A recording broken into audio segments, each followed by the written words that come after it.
आखिर तक। तो कहानी की शुरुआत में अर्लीन नाम की एक औरत को दिखाते हैं, जो अपनी कहानी की हीरो हीरोइन कुछ भी कह लीजिए। वो एक अपार्टमेंट में जाती है और एक फ्लैट का डोरबेल बजाती है। एक आदमी दरवाजा खोलता है और अर्लीन को कुछ डॉक्यूमेंट्स देता है। असल में ये आदमी फर्जी driving licence, passport, PAN card वगैरह बनाने में बहुत ही एक्सपर्ट है। अर्लीन ने सुजैन के नाम से अपने लिए एक फर्जी डॉक्यूमेंट्स बनाने के पैसे दिए हैं इसको, और उसी को लेने के लिए अर्लीन यहाँ पर आई हुई है। ये फर्जी ID कार्ड्स वगैरह लेकर अर्लीन आ जाती है घर। तो उसके पास एक प्यारा सा डॉग है जिससे वो बहुत ज्यादा प्यार करती है। कुछ देर के बाद वो अपने काम पे जाती है, जो कि एक पुरानी लाइब्रेरी है। तो उसका बॉस उसे कुछ पुराने न्यूज वीडियो टेप्स को साल के अनुसार अरेंज करने के लिए कह देता है। मतलब ये काम देता है उसको। अर्लीन भी करने लग जाती है और ये साल है 2014। लेकिन अर्लीन को पुराने जमाने की वीडियोस को देखने में बहुत ज्यादा अच्छा महसूस होता है, फील होता है, और वो कुछ टेप्स को प्ले करके देखती है। और यहाँ पे एक बड़ा सा ट्विस्ट भी रिवील होता है कि असल में अर्लीन पैदा हुई थी 1908 में, यानी कि 1908 में, और अब उसकी उम्र है 106 साल। पर इसके बावजूद देखो वो कितनी यंग है। और ये जानने के लिए हमें अर्लीन का पास्ट जानना होगा कि वो इतनी यंग कैसे है। वेल, आइए देखते हैं फ्लैशबैक। 1908 में जनवरी 1 तारीख को, और वो भी रात के 12:01 को, अर्लीन सैन फ्रांसिस्को के एक बहुत ही बड़े हॉस्पिटल में पैदा होती है। और क्योंकि उसकी पैदाइश इतनी खास दिन और खास टाइम पे हुई है, तो इस बारे में उस वक्त के न्यूज़पेपर्स में भी काफी खबरें छपती है इसके बारे में। इसके बारे में भी एक वीडियो टेप होता है। अर्लीन उसे बड़े चाव से देखती है। फिर 1929 में 21 साल की उम्र में अर्लीन की शादी हुई थी। उसी वक्त सैन फ्रांसिस्को का वो गोल्डन ब्रिज निर्मित किया जा रहा था। तब अर्लीन अपनी माँ के साथ उस ब्रिज को बनते हुए देखने गई थी। तब उसका कैप उड़कर उस ब्रिज पर काम करने वाले एक इंजीनियर के हाथ में लग जाता है। वो उसको अर्लीन को लौटाता है और इस दौरान दोनों को एक दूसरे से हो जाता है प्यार। इसके सिर्फ 3 ही महीने के बाद इन दोनों की शादी भी हो जाती है और 3 साल के बाद इनकी एक प्यारी सी बेटी भी पैदा होती है, जिसका नाम वो रखते हैं किकी। इसके 5 साल के बाद यानी 1937 में गोल्डन ब्रिज अब भी बनकर तैयार नहीं हुआ था। तब उस ब्रिज में बड़ा डैमेज हुआ और ब्रिज गिर गया। इस दुर्घटना में अर्लीन का पति, जो इस ब्रिज का इंजीनियर था, बेचारा मारा गया। इसके बाद अर्लीन अपनी 5 साल की बेटी किकी के साथ अपने पेरेंट्स के यहाँ पर रहने के लिए आ गई। तो एक दिन किकी को पेरेंट्स के पास छोड़कर वो किसी काम से दूसरे शहर जाती है और वापस लौटते वक्त स्नो स्टॉर्म शुरू हो जाता है, बहुत तेज, जिस वजह से वो आगे का रास्ता ठीक से देख नहीं पाती और एक ब्रिज की दीवार से गाड़ी टकराकर बेचारी पानी में गिर जाती है। अर्लीन फ्रीज होते हुए पानी में डूबने लगती है और जल्दी उसका हार्ट बीट रुक जाता है, शरीर भी ठंडा पड़ जाता है, लगता है वो मर चुकी है। लेकिन तब अचानक ठीक उस जगह पे जहाँ अर्लीन डूबी हुई है, वहाँ पे तेज बिजली गिरती है और जो एक इलेक्ट्रिक शॉक की तरह अर्लीन को लग जाता है। इसके बाद रुका हुआ उसका हार्ट बीट फिर चालू हो जाता है और थोड़ी देर में वो होश में आ जाती है। फिर आराम से स्विम करके पानी की सतह पे आ जाती है। इस घटना से न जाने उसके अंदर क्या बदलाव हुआ दोस्तों। उसकी एजिंग रुक गई, मतलब शरीर से उसकी उम्र 29 साल पे रुक गई। उसके बाद लगभग 80 साल के बाद भी अर्लीन अभी भी उसी तरह यंग दिखती है और उसकी लाइफ चलती जा रही है। बताओ, पहले तो अर्लीन ने इस बात को रियलाइज नहीं किया, लेकिन जब अर्लीन 45 साल की हुई, तब जब भी वो और उसकी बेटी बाहर जाती तो अर्लीन की फ्रेंड्स पूछती, माँ बेटी बिल्कुल एक ही उम्र की लग रही हो। मैंने 20 साल पहले तुम्हें जैसा देखा था, तुम आज भी वैसी की वैसी ही दिखती हो। स्किन पे कहीं पे भी झुर्री नहीं है तुम्हारी, एक भी बाल सफेद नहीं हुआ है, कमाल है। इस तरह की बातें होने लगती हैं दोस्तों। और एक बार तो उसका ड्राइविंग लाइसेंस देखकर ट्रैफिक पुलिस को शक हो जाता है कि ये कोई फेक ड्राइविंग लाइसेंस लिए गाड़ी चला रही है, क्योंकि अर्लीन दिखने में तो 29 की लगती है, लेकिन ड्राइविंग लाइसेंस में उसकी उम्र 45 छपी हुई है। एक बार तो FBI के 2 एजेंट्स अर्लीन के बारे में स्टडी करने के लिए उसे अगवा करने तक की कोशिश करते हैं, लेकिन अर्लीन जैसे तैसे उनसे बच निकलती है। अब अर्लीन को डर लगने लगता है और वो सोच में पड़ जाती है कि बिना उम्र गुजरे यूं ही जवान रहना, क्या ये मुझे मिला हुआ वरदान है या कोई शाप है। जाहिर है कि साइंटिस्ट उस पर एक्सपेरिमेंट करना चाहेंगे दोस्तों कि इतने साल से ये यंग कैसे है। अब अर्लीन को डर है कि कहीं लोग उसको लैब का चूहा न बना दे।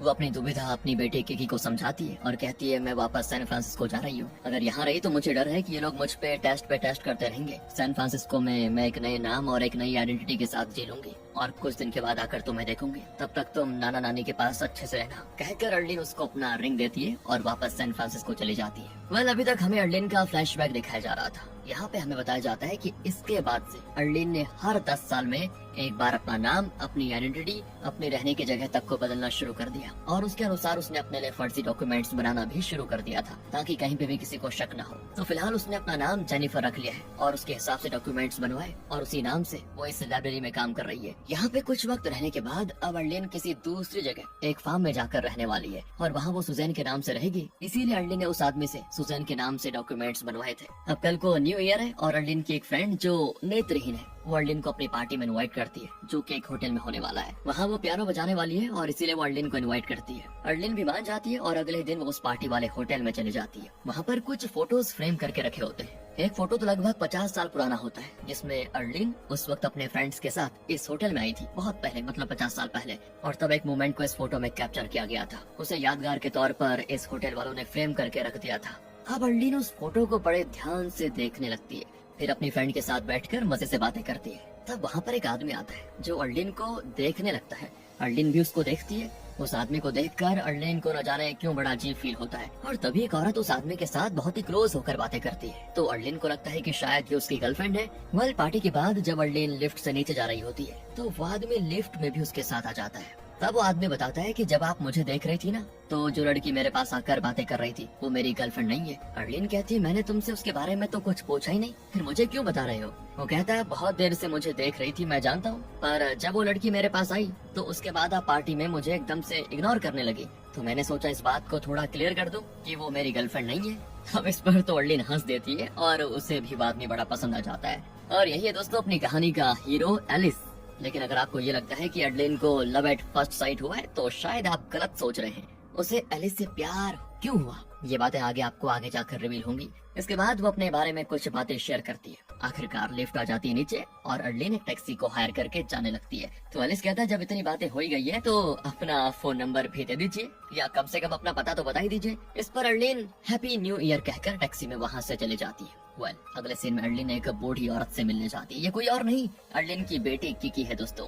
हमने फ्लैशबैक में देखा कि 1953 में किकी लगभग 20 साल की थी और अब यानी 2014 में उसकी उम्र है 80 साल, क्योंकि आज न्यू ईयर है और अर्लिन का बर्थडे भी। तो किकी अपनी माँ को बर्थडे विश करने आई हुई है। अर्लिन ने बहुत पहले उसको जो अपना रिंग दिया था उसे उसने आज तक अपने हाथों में पहन के रखा हुआ है। अर्लिन कहती है, मैं बस 7 हफ्ते यहाँ रहूंगी, मैंने एक फार्म हाउस खरीदा है, अब मैं अपनी आइडेंटिटी चेंज करके वहीं रहूंगी, तुम भी मेरे साथ आ जाना। तो किकी कहती है कि माँ, अब मेरी उम्र हो गई है और मैं जिस अपार्टमेंट में रहती हूँ वहाँ लिफ्ट नहीं है। इस उम्र में मुझसे रोज रोज सीढ़ियाँ चढ़ी नहीं जाती, इसीलिए एक एल्डर्स केयर सेंटर में रहने का मैंने फैसला किया है। वहाँ बुजुर्गों की अच्छी देखभाल की जाती है। तो अर्लिन कहती है, अरे मैंने तुम्हारे लिए ही तो वो फार्म हाउस खरीदा है, तुम मेरे साथ रहो, मैं तुम्हारी अच्छी देखभाल करूंगी, तुम कहीं और जाकर क्यों रहना चाहती हो?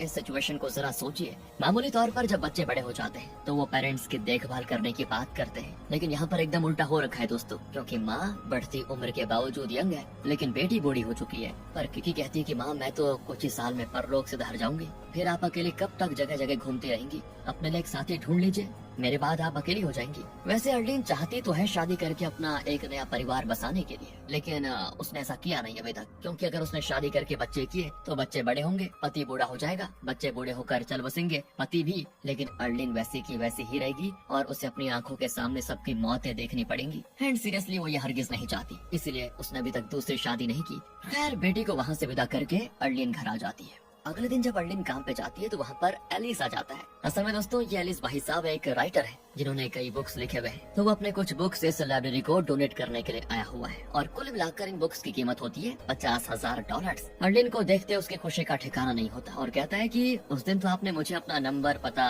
कुछ भी बताने से इनकार कर दिया, लेकिन देखा किस्मत को यही मंजूर था कि हम दोनों को फिर से मुलाकात हो, अब तो अक्सर हमारी मुलाकातें होती रहेंगी। तो यहाँ पे अर्लिन जरा गुस्से में कहती है कि हमारी मुलाकातें क्यों होती रहेंगी बताओ? आप बुक्स डोनेट करने आए हैं तो बुक्स देकर चले जाए, बेकार की बातें करने का मुझे शौक नहीं है। तो एलिस कहता है, मैं तो आप ही के हाथों में ये बुक्स देना चाहता हूँ और आपके साथ एक फोटो क्लिक करना चाहता हूँ। और अर्लिन यहाँ पर फोटो के लिए साफ मना कर देती है, क्योंकि अगर वो फोटो खींचेगा तो किसी को दिखाएगा और क्योंकि वो राइटर है तो मीडिया में ये फोटो अब आ सकती है बाहर और फिर सबको अर्लिन के बारे में पता चल जाएगा कि ये कई जगहों पे कई नामों से रह चुकी है। एलिस कहता है, ठीक है, अगर आपको फोटो खिंचवाने में इतना संकोच है तो मैं जिद नहीं करूंगा। आप एक काम करो, कल मेरे साथ आउटिंग पे चलने के लिए प्रॉमिस करो तो मैं ये बुक्स डोनेट करने को तैयार हूँ। इसके लिए दोस्तों अर्लिन मान जाती है। तब जाकर एलिस लाइब्रेरी को अपने बुक्स डोनेट करके जाता है। अगले दिन दोनों आउटिंग के लिए जाते हैं। एलिस उसको एक अंडरग्राउंड गुफा में दिखाने लेकर जाता है। असल में कई 100 साल पहले लगभग 60,000 लोग कहीं से नाव में इस जगह पे आए थे, मतलब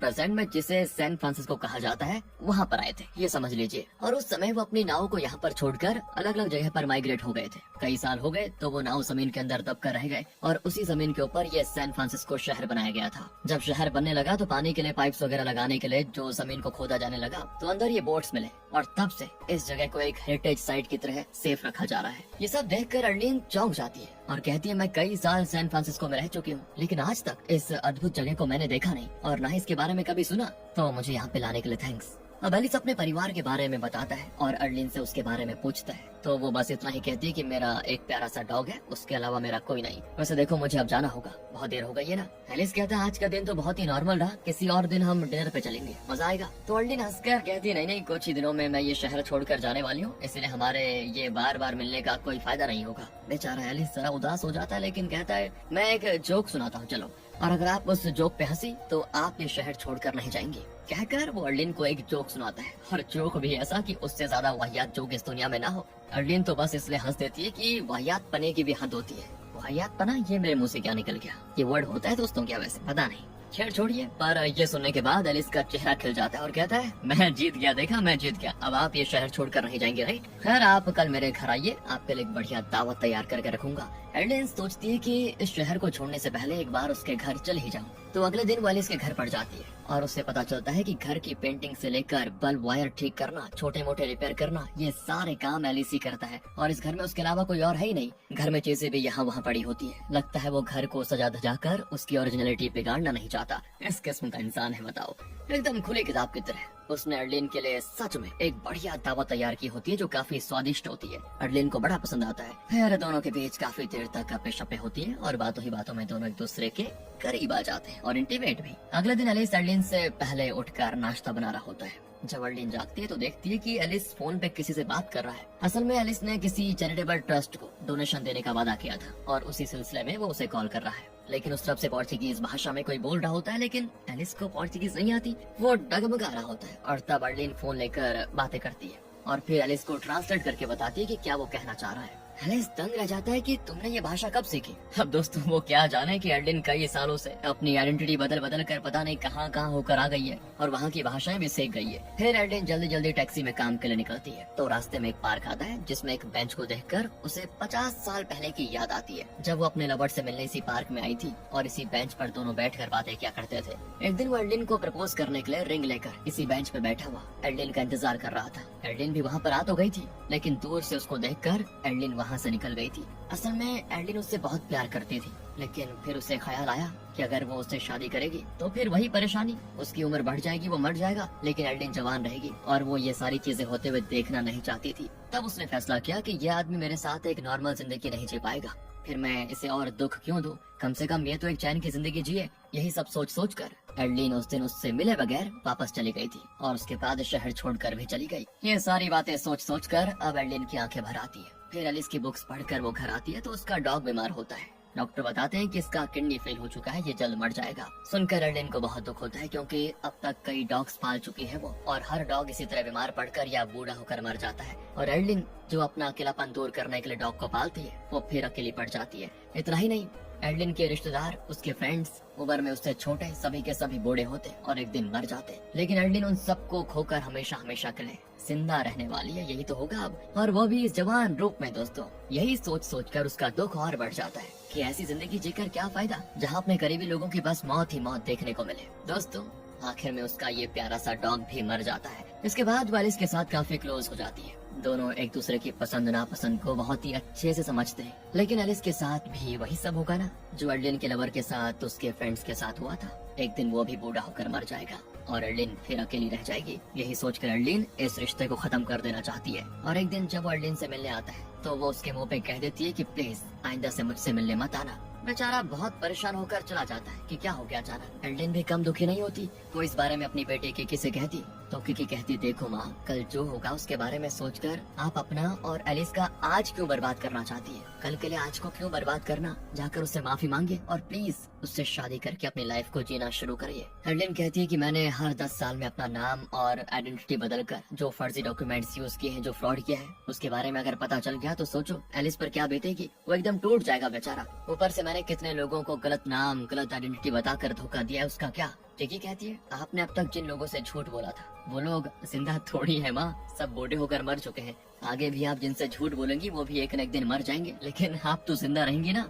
आप बस अपनी लाइफ का सोचो, प्लीज जाकर जरा एलिस से माफी मांगो और उसके साथ सेटल हो जाओ। इस पर अर्लिन भी हिम्मत करके एलिस से मिलने जाती है और उसको एक जगह पर लेके जाती है और क्योंकि अर्लिन काफी पुरानी जगहों को जानती है, आखिर वो 100 साल जिंदा जो रह चुकी है, फिर वो एलिस को हार्बर के पास एक पुराने थिएटर में लेकर जाती है। वो जानती है एलिस को पुरानी चीजों में बहुत ही ज्यादा इंटरेस्ट है। वो एक ड्राइव इन थिएटर होता है जहाँ बड़े स्क्रीन पर पिक्चर दिखाई जाती है और लोग कार में वहाँ कर अपनी कार में बैठ कर बड़े स्क्रीन पे मूवी देखते हैं। फिलहाल वहाँ कई पुराने जमाने की कार रखे होते हैं और वो उनमें से कार में बैठ जाते हैं। अर्लिन एलिस से माफी मांगती है कि देखो उस दिन मुझे तुम्हारा दिल दुखाने के लिए माफ कर दो। वो मेरा डॉग मर गया था ना और मैं उस दुख को बर्दाश्त नहीं कर पाई और मुझे गुस्सा भी बहुत आ रहा था क्योंकि मेरा एक लौता साथी था वो और वो मर चुका था और फिर मैंने गुस्से में ही वो गुस्सा तुम पे उतार दिया। उसके लिए प्लीज माफ कर दो। तो एलिस भी कहता है उस बात को तो मैं कब भूल भी चुका हूँ। मुझे लगा कि आप किसी और बात से गुस्सा हो और मुझ पे बरस पड़ी। मैंने आपकी बात का जरा भी बुरा नहीं माना। अब दोस्तों एलिस का ये नेचर, हर बात को पॉजिटिव नजरिए से देखना और सबके केयर करना, सबसे घुल मिल कर बात करना, ये सारे गुण अर्लिन को बहुत ही अच्छे लगते हैं और अब वो एलिस से और भी ज्यादा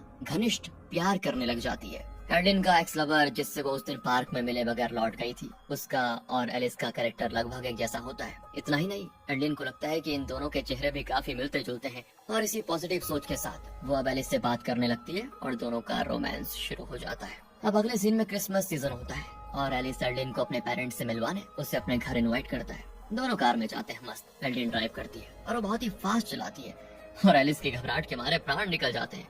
घर के जरा पास पहुंचने पे रास्ते में एक लड़की जा रही होती है जो कि एलिस की बहन है। उसे भी कार में लेकर वो घर की ओर जाने लगते हैं। यहाँ पे अर्लिन और एलिस की बहन का परिचय हो जाता है। अब दूसरी ओर एलिस के घर में उसके पेरेंट्स बहुत ही बढ़िया दावत तैयार करके एलिस और अर्लिन का इंतजार कर रहे होते हैं। एलिस ने उनको बता दिया था। अब एलिस ने उनको ये बताया था कि वो जेनिफर नाम की एक लड़की से शादी करना चाहता है और उसको घर भी लेकर आ रहा है। वो घर पहुंचते हैं तो एलिस की माँ अर्लिन को, जिसे ये लोग जेनिफर समझते हैं, उसको देखकर बड़ी खुश होती है। लगता है दोस्तों एलिस की माँ को अर्लिन पसंद आ गई है। इतने में पापा आ जाते हैं। अब अर्लिन को देखकर एक पल के लिए तो वो शॉक में चले जाते हैं, पर जरा खुद को संभाल कर कहते हैं कि तुम तो हूबहू अर्लिन लग रही हो। दोस्तों यहाँ पे एक चौंकाने वाली बात बताऊँ आपको। असल में एलिस के जो पापा है ना वही अर्लिन का वो एक्स लवर था जो 50 साल पहले अर्लिन को प्रपोज करने के लिए उस पार्क में आया था और वहाँ बेंच पे बैठा हुआ था। लेकिन अर्लिन उससे मिले बगैर चली गई। लेकिन एलिस के पिता ये सोचते हैं कि ये तो पॉसिबल ही नहीं है कि 50 साल पहले जो यंग थी वो अभी भी उसी तरह यंग हो। इसीलिए वो खुद को संभाल कर कहते हैं कि कई साल पहले मैं अर्लिन नाम की एक लड़की को जानता था, तुम बिल्कुल उसी की तरह दिखती हो। अर्लिन भी चौंक जाती है कि इतने साल के बाद भी वो अपने एक्स लवर से मिल रही है और वो भी इन हालात में। उसकी आंखों में यार आंसू आ जाते हैं सच बताऊं तो, पर वो उस बारे में कुछ नहीं कह सकती और ये कहकर मैनेज करती है, हाँ अर्लिन मेरी माँ थी, मेरा नाम जेनिफर है। 6 साल पहले मेरी माँ की मृत्यु हो गई थी। ये सुनकर वह हैरान रह जाते हैं कि मैं तो अर्लिन से लंदन में मिला था। तो इस पर अर्लिन कहती है 1950s और 60s के दौरान मेरी माँ लंदन में ही थी, फिर वो यहाँ गई। इस तरह वो झूठ पे झूठ बोली जाती है। और एलिस के बाद सभी डिनर करते हैं। एलिस के पापा जिनका नाम विलियम है वो बाहर बैठे होते हैं और उन्हें अब भी यकीन नहीं होता कि अगर ये अर्लिन की बेटी है भी तो एकदम उसकी डुप्लीकेट कॉपी की तरह कैसे हो सकती है। और यहाँ दोस्तों विलियम का एक फ्लैशबैक दिखाया जाता है। असल में विलियम स्टार्स कॉमेट्स वगैरह के बारे में रिसर्च करना चाहता था, लेकिन घर की सिचुएशन के हिसाब से उसे मेडिकल पढ़ना पड़ा। वो साइकिल पर पोस्ट डिलीवर करने का पार्ट टाइम जॉब भी करता था। ऐसे में एक दिन अर्लिन की कार ब्रेक डाउन होकर रास्ते में रुकी होती है। तब विलियम ने कार को धक्का देकर अर्लिन की मदद की थी और जैसे कि कार स्टार्ट हुई तो अर्लिन वहाँ से निकल गई थी। विलियम को लगा कि अजीब लड़की है, मैंने इसकी मदद की लेकिन इसने मुझे लिफ्ट तक ऑफर नहीं किया, बताओ। फिर वो अपना साइकिल उठाने जाता है तो अर्लिन की कार वापस आती है। और फिर क्या था दोस्तों, विलियम के साइकिल को अपनी कार में रखकर वो उसे लिफ्ट भी देती है। दोनों मजे से बातें करते हुए जाने लगते हैं। वहाँ से शुरू हुई थी विलियम और अर्लिन की प्रेम कहानी। ये सारी बातें प्रेजेंट में विलियम सोच रहा होता है। फिर सब बैठकर बातें कर रहे होते हैं। तब एलिस सभी को बताता है कि वो और अर्लिन कैसे मिले थे। मतलब यहाँ पे दोस्तों अर्लिन का नाम तो नहीं लेता, वो जेनिफर कहता है क्योंकि उसे भी थोड़ी पता है असल बात, लेकिन हम उसको अर्लिन से ही बोलेंगे ताकि कंफ्यूजन ना हो। ओके, यहाँ पे वो बताता अपनी फैमिली को कि वो कैसे मिले और फिर विलियम अर्लिन को यानी जेनिफर को बताता है कि कैसे वो स्पेस रिसर्च करना चाहता था लेकिन मेडिकल करना पड़ गया उसको। और फिर जब तुम्हारी माँ अर्लिन से मैं मिला 50 साल पहले तो उसने मुझे बहुत ही एनकरेज किया कि सच्चे दिल से तुम जो करना चाहते हो वही करो। और उसी की मोटिवेशन से मैंने मेडिकल फील्ड छोड़कर अपने पसंद से स्पेस रिसर्च करना शुरू किया। विलियम बात बात पे अर्लिन का जिक्र करता है तो उसकी वाइफ भड़क जाती है और गुस्से में उठकर चले जाती है कि क्या हो गया तुम्हें आजकल,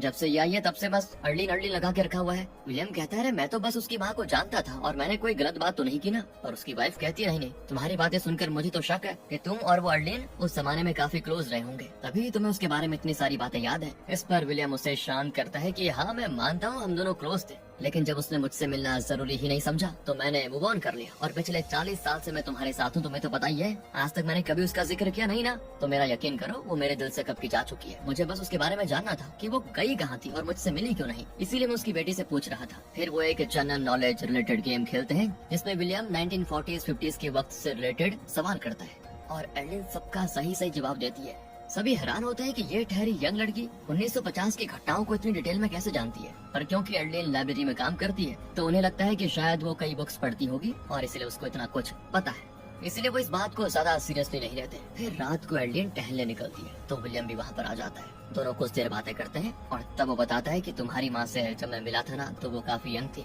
लेकिन जिस मेच्योरिटी के साथ वो सुलझी हुई बातें करती थी उससे लगता था कि वो 40 या 50 साल की औरत है। उसी के एडवाइस पर मैंने स्पेस रिसर्च पे ध्यान दिया और जब मैं मेटेरॉइड पर रिसर्च कर रहा था मैंने देखा कि एक बहुत ही बड़ा मेट्रॉइड पृथ्वी की ओर आ रहा था। मैंने स्पेस रिसर्च सेंटर को इस बारे में खबर भी की थी, लेकिन खुशकिस्मती से वो पृथ्वी पर नहीं गिरा बल्कि उसके बाद डिबेट हुआ और वो स्पेस में कहीं और गिर गया।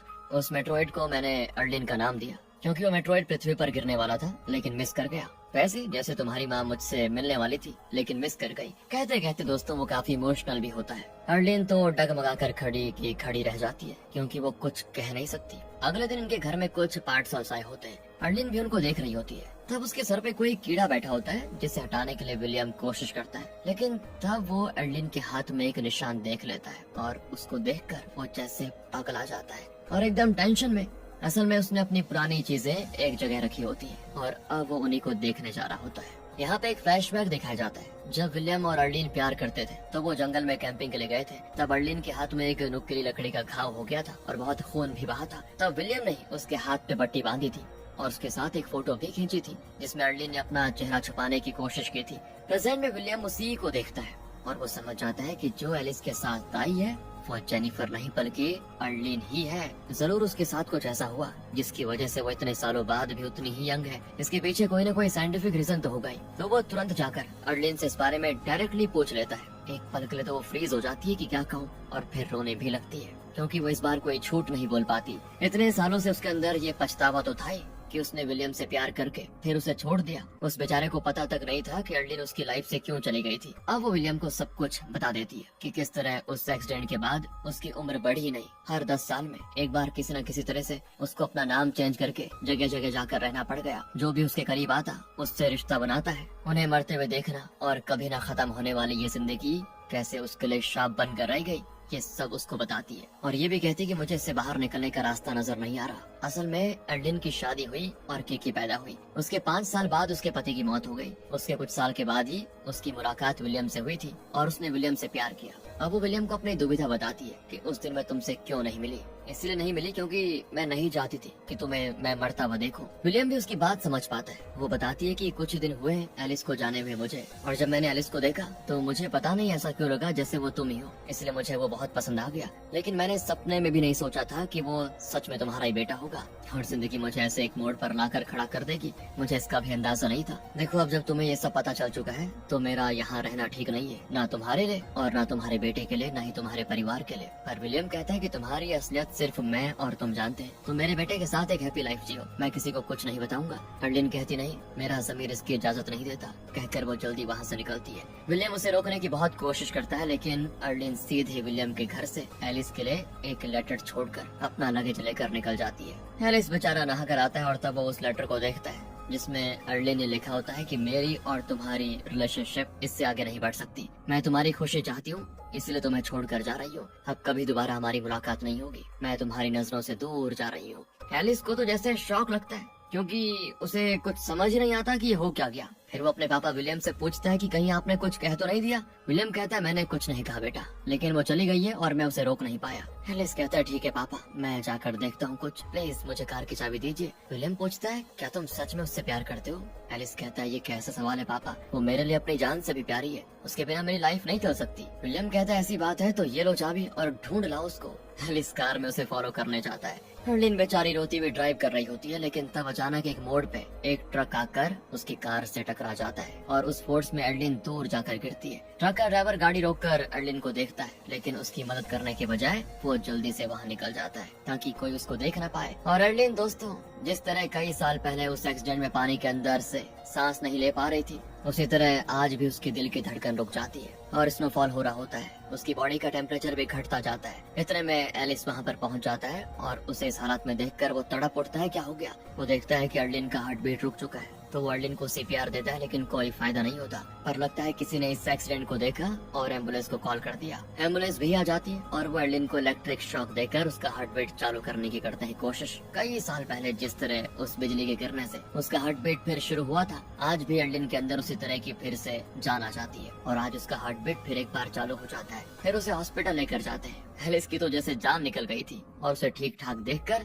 तब उसकी जान में जान आती है। यहाँ पे वो बहुत ही इमोशनल होकर पूछता है कि तुम मुझे छोड़कर गई क्यों, वो भी इस तरह अचानक। तो इस बार अर्लिन हिम्मत करके उसे अपना सच बता ही देती है और कहती है मेरी उम्र 106 साल से भी ज्यादा हो गई है। इतना ही नहीं दोस्तों, वो ये भी बता देती है कि विलियम उसका एक्स लवर था, जिसे एक पॉइंट पर उसने अपनी इस दुविधा की वजह से छोड़ दिया। एलिस उसकी बात को समझता है और यहाँ ये दोनों एक हो जाते हैं। इतने में किकी आ जाती है और एलिस से कहती है अच्छा तो तुम ही हो जो मेरे नातिन से शादी करने वाले हो। और तब एडलिन कहती है बेटी झूठ बोलने की जरूरत नहीं है, मैंने एलिस को सारा सच बता दिया है। इस पर किकी भी हंस पड़ती है और वो अपनी माँ के लिए बहुत खुश होती है। एडलिन को अब एक झूठी जिंदगी जीने की जरूरत नहीं है, क्योंकि एलिस उसका सच जानकर भी उससे प्यार करता है। और उसे सच बताने के बाद एडलिन का जी बिल्कुल हल्का हो जाता है। अब एडलिन, एलिस और किकी साथ ही रहने लगते हैं। एडलिन ने एक नया डॉग भी खरीद लिया है। दूसरी ओर विलियम और उसकी वाइफ अपनी 40वीं मैरिज एनिवर्सरी मनाते हैं, जहाँ विलियम अपनी मैरिड लाइफ के बारे में कई बातें शेयर करता है कि किस तरह वो और उसकी वाइफ ने मुश्किल स्थितियों में एक दूसरे का साथ दिया और आगे बढ़े।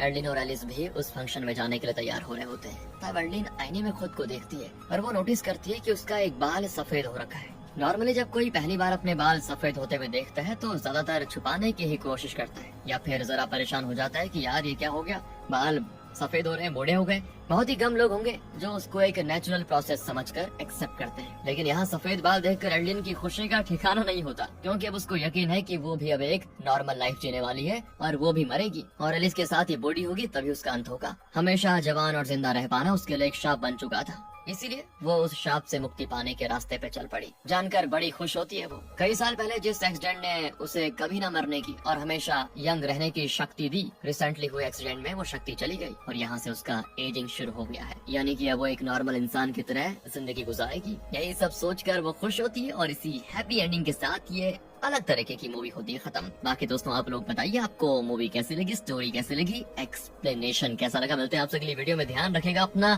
Thanks for watching.